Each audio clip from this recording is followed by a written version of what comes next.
Good day mga ka-co-op. So, magkakaroon tayo ng quick demo para sa pag-access ng portal.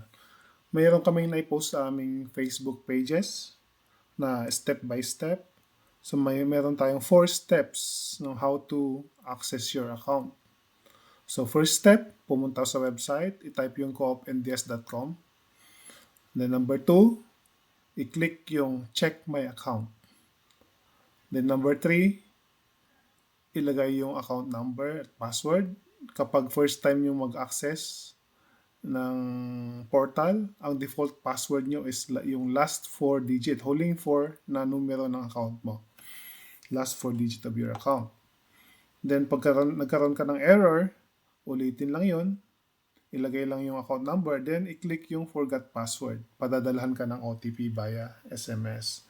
So ito po ay mabilis, madali, anytime, anywhere, as long as may internet connection. So for the demo, maglalagay tayo sa ating website. So pwede gamitin ang phone o kaya ang ating computer. So for this demo, gagamitin ko yung computer. coopnds.com. So i-type lang yan. Then mapupunta po tayo sa ating website. Then click yung check my account.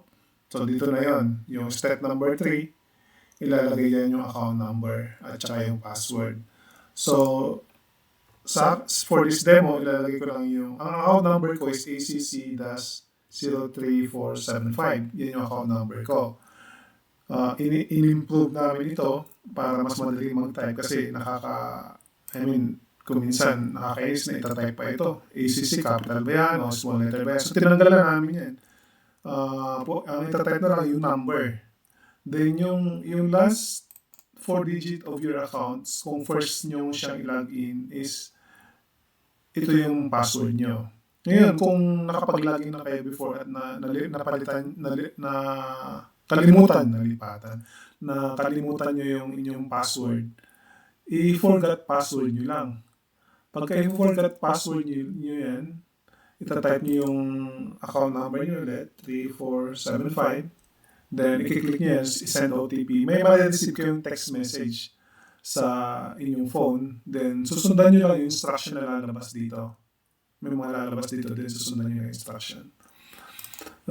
Since hindi na ito yung first time ko, itatype ko na lang yung account, then yung password na nagawa ko. Nung sinabihan ako ng portal na change your password. So, meron yung instruction. So papalitan nyo yung default password na madali nyo matandaan. So, make sure na yung password na ilalagay nyo, yung matatandaan nyo para kasi paulit-ulit na to, monthly na to na gagawin nyo. Or anytime na gusto nyo makita yung bill nyo or yung status ng inyong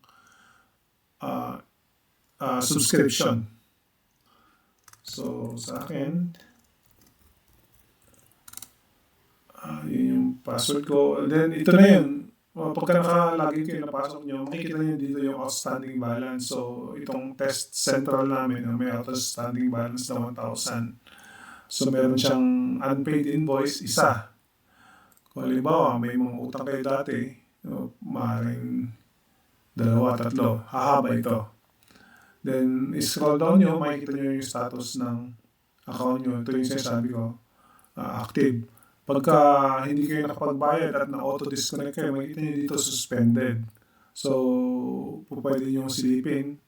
Kung halimbawa, nawalan kayo ng internet at lagpas na ng due date, makikita nyo dito suspended yung account nyo.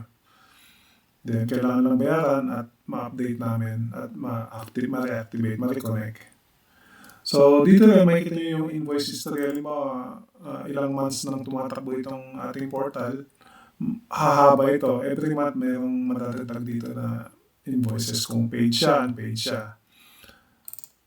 Then, dito sa how to pay, makikita nyo lahat ng numbers na po pwede nyo pagsendan ng payment. So, walang nabago pagdating sa payment, ha? Kasi marami nagtanong dun sa Facebook page namin, ba't gano'n? Baka mas mahirap.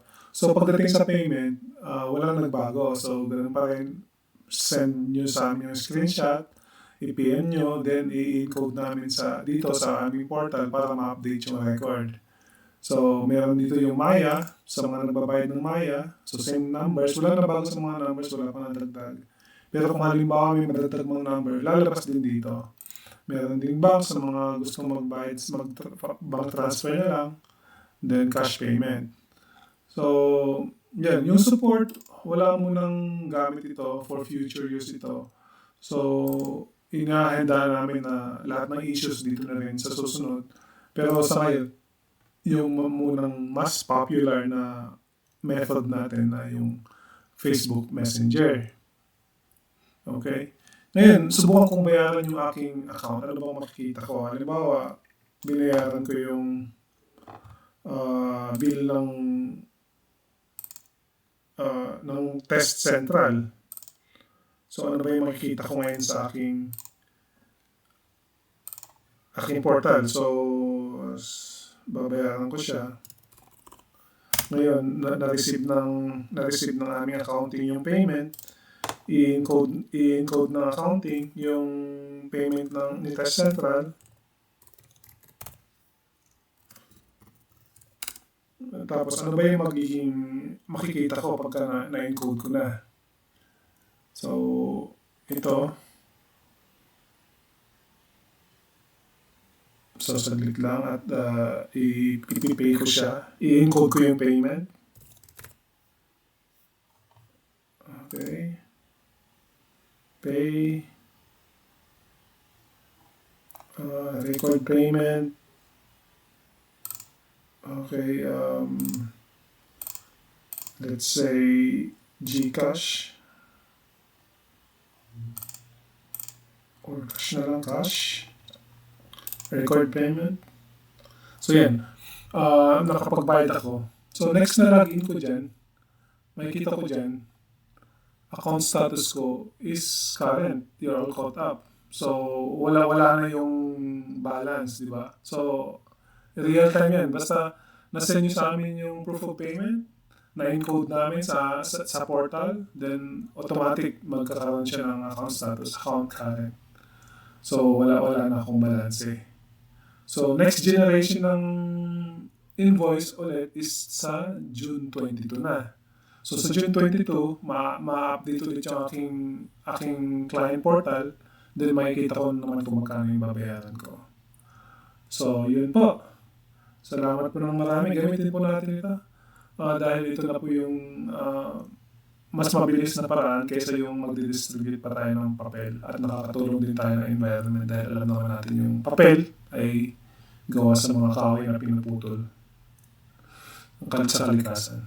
Okay po, salamat po ng marami.